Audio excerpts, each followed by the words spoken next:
So I'm having a chat with Brennan of Wheatus. How are you? Good, good. I'm well this morning in New York. Yes, I'm doing all right. Good. Good. That's great to hear. So let's have a little chat about what you've been doing recently. You've just released a Christmas EP. Tell us a little bit about the reason why you've decided to release some Christmas music. Many years in a row we talked about it, and it's just never materialized. And that's mostly down to scheduling because you have to record a Christmas EP in the summertime, and Hmm. most of the summer we were on tour or doing something recording or like, an album or something like that. We could never squeeze it in. So, um, finally it looked like the opportunity arose that we would have a little bit of time in August or July and August of this past year. And but there was the notion of turning Christmas Dirtbag into, or being a Christmas Dirtbag was always kicking around, but I just could never see it from a lyric perspective, mostly because the identity of the song is too old to me, too burned in. Muscle memory wouldn't allow for an alternate vision of the thing. Hmm. And so I handed the lyric sheet over to Gabrielle, and I was like, she's my partner, and she's in the band, and she's a backing vocalist, and does all of our bookkeeping as well. And I said, "Can you write this into a Christmas song? Can you redo this and make it work?" And she was like, "Yeah, I'll give it a shot." And she turned it around in like less than 24 hours and handed me this thing. And she's like, "Yo, it's like Noel is like the first song lyric of the song. That's Christmas. Why was this hard?" And I went, yeah, I guess it is. Because I didn't notice, I didn't see that. So Yeah. that's how blind spotted I was on the whole thing. And you know, uh, once the lyric was in front of me, it was easy to sing, and I re-sang the vocal in another 24 hours. We had it finished version. So, Nice. and then the other ones came in on the EP came into place because Joey had written a song. Joey Slater has done a 12-month Christmas like revival thing. She's wrote one Christmas song every month for the whole year of Wow. 2023. So it was like it really kind of fit.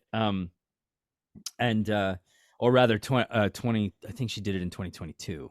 But anyway, she came up with one that vibed like a hybrid between our first and second record, which was a song called "You Made Me Believe in Christmas." Hmm.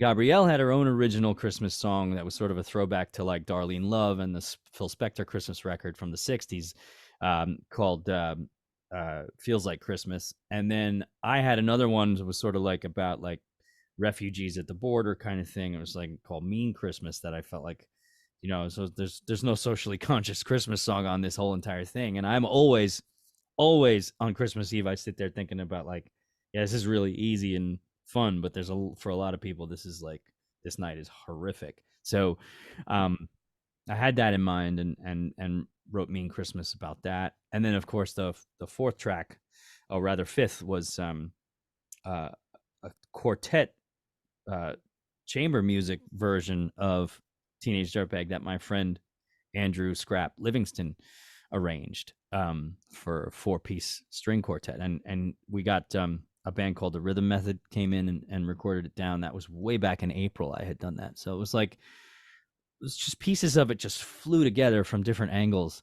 in a way that we never do. We don't do remote recording and things like that. We typically are locked in the room together until it's finished, the old school way.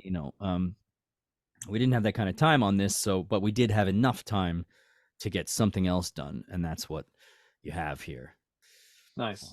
Yeah, nice. And there's a whole bunch of different versions of Teenage Dirtbag out there, some done by yourself, but you also let other artists have their input on the track and create their own versions of it. How do you find other people's versions, other musicians' versions of the track that was originally yours?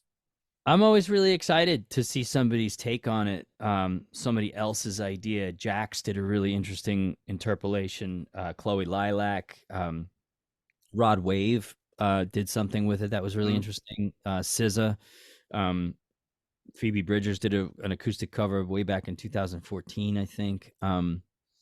We are just like sort of mesmerized every time somebody can think of something new to do with it. Most recently, a band called Tribe Friday, who we wound up taking out on the road with us, Yeah. put a guitar solo in it, which I thought was really cheeky and awesome. Like, pretty shredding guitar solo. So, yeah, I mean, it's like that's its only continued renewable resource, is how people see themselves in it, you know, Mm. how people can make it their own. And we're happy to. Somebody recently did a put our lyric over Rick Astley. So, you know, it was like, no, Yes, I think I've heard it. Yeah, yeah. yeah. So we're for the time being, we're calling that Rick bagging. Nice. I like the sound of that. I like the sound of that. You've been busy this year If as Rick's well. not cool with it, we'll change it though. I mean, if he says no, we'll abide. I expect you to go on tour with him soon. Oh, it'll be lovely. Absolutely. You've been busy this year, plenty of touring going on. You've also got some dates into next year in Australia as well. How's it been for you this year? And I bet you can't wait for next year as well. So for the time being, I'm just gonna rest, but I'm really looking forward to the Australian stuff because it's with one of my favorite artists, is Art Alexakis from Everclear. He's one of my favorite American songwriters. He's like, I don't know, indescribably simplistic and heartfelt at the same time. It's almost like a Bob Dylan figure to me. And you know, I try as I might, I still can't quite get my head around how he fits such incredible, important subject matter into these like simplistic riffs, right? He's like a really complex songwriter in the emotional territory. But these riffs are really kind of clean and bare, and awesome. And he's a really original guitarist too. He's like tricky, like you can't really play like Art. It's weird and difficult to play like Art. He's got this peculiar little hiccup that he puts in his rhythm. So yeah, I mean, he's one of my favorites. I'm a fan, so it's like crazy to go out with him. It's super cool. Yeah, I can well imagine. And you've been busy this year with UK, States. I think there was some South Africa dates in there as well. You've toured pretty much everywhere across the world. Where have you not been to yet that you do want to get to at some point? I'd love to get to Japan. We've never been to Japan. And where else have we never been? We've never been anywhere in the Middle East. We've been down to Hungary. Once it's safe, I'd love to play Ukraine. Yeah, that's just, you know, wherever they'll have us, really. I mean, yeah. Yeah, good. And let's talk a little bit about the writing side of things. So for you, how do tracks normally start off? What is it that starts a track off for you?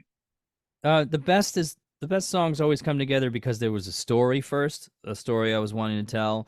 And if you can boil that story down to like something really succinct and brief, like a two word phrase or a single word, you can have your title from that. And then like, you know, at that point, the story makes the song happen and not the other way around. So, yeah, I think that's the best way. That's how Dirtbag happened, and that's how a lot of the other songs have happened. Of course, you do sometimes go from a riff or something like that. You know, I had the riff for Teenage Dirtbag from high school, but didn't have a place until that story came into my head about the narrative of Dirtbag. So then it found its place. So yeah, that's my favorite way to do it, is story first. And how do the lyrics normally kind of fit in? Do you find it fairly easy to put lyrics to the music and vice versa, or is it quite a challenge at times? Well, like I said, it's easier to have lyrics and then find music for them in my experience. Sometimes it's very fast. And sometimes it takes a long time. I mean, I wrote the first and second verse of Teenage Dirtbag, and each chorus I wrote 6 months before I wrote the girl part. Like, I didn't really know what to do with it and hung on to it for a while. And then, of course, I decided to be more bold and enter this other introduce this other character into as the voice, and that became the end of the song eventually. So, or the rest of the song.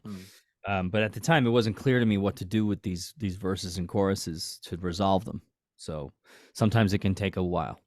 Yeah, I'm sure. And when you step foot into the studio to record the tracks you've written, how do you take it from that demo to a finished track? That's a really good question because you have an idea of what the tones are like in your head, right? But that doesn't necessarily mean that the way that you're approaching it is going to nail it, or that the tones you have in your head are the best. So you're that's a very experimental period where you're trying to find a new sound. You're trying to get the different instruments to glue together in a new way that you haven't heard before. That's uniquely special for the song that you've written. So it's a bit of alchemy, actually. A lot of experimenting. Change the snare and the snare mic 10 million times, until you get the right one.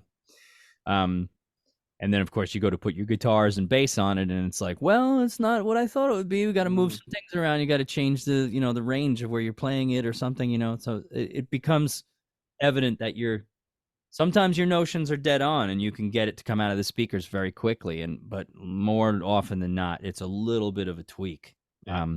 Yeah. Yeah. Good. Brendan, it's been a pleasure having a chat with you. Thanks, man. Thanks for having me on.